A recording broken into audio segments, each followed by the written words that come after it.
Hi, clarinet people. It's Mr. Fitz, and I know you knew that.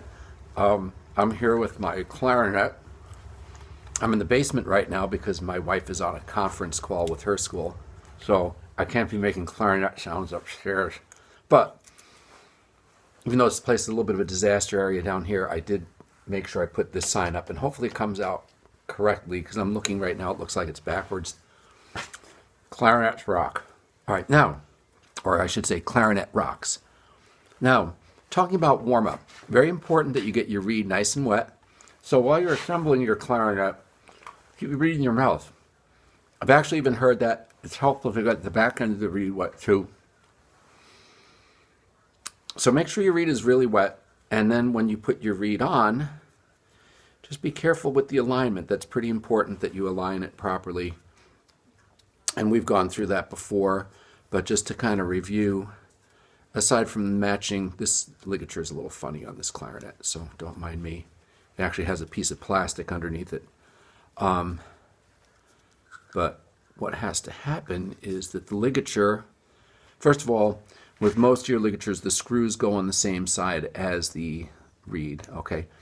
But you want to get the ligature band below the U-shaped part of the reed where it's shaved off. Make sure your reed is even with the top of the mouthpiece and side to side. All right, and then when you tighten the screws, just kind of make them snug. All right, but don't over tighten them because you want that reed to vibrate. So you got a nice wet reed, you have it lined up. I got a little chip in mine, but hopefully it'll work. All right, and then what I recommend you do is take your barrel section, put your mouthpiece and barrel together. Remember to place your reed properly on your lower lip, top teeth on the top of the mouthpiece, and then play some long sound on the mouthpiece barrel.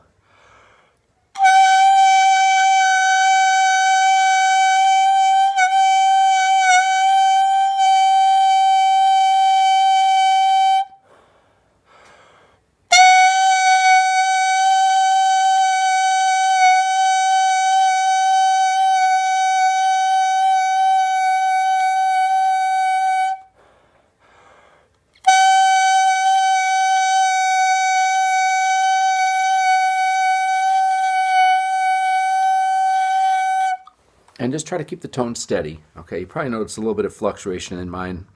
I need to practice more.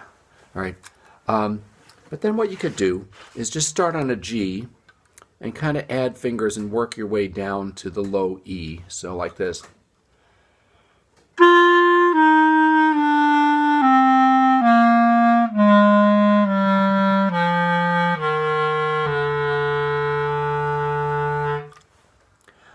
And if you have trouble once you get into your right hand notes, just make sure that you're laying them flat. Now I know it's easier for me because my fingers are bigger than yours, but the idea is not to let any air leak out.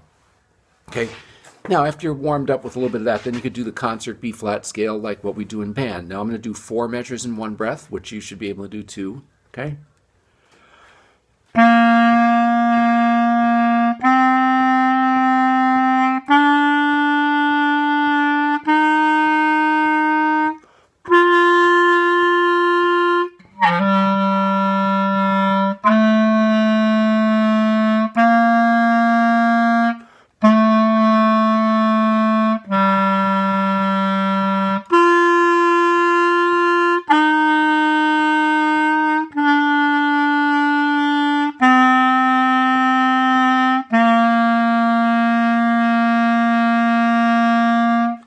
All right, and I had a couple of notes in there that I wasn't exactly totally happy with, but just warming up. All right, so do your warm up. You know, you can do the scale a couple of times. You could actually play it like it is on page 22, line 88.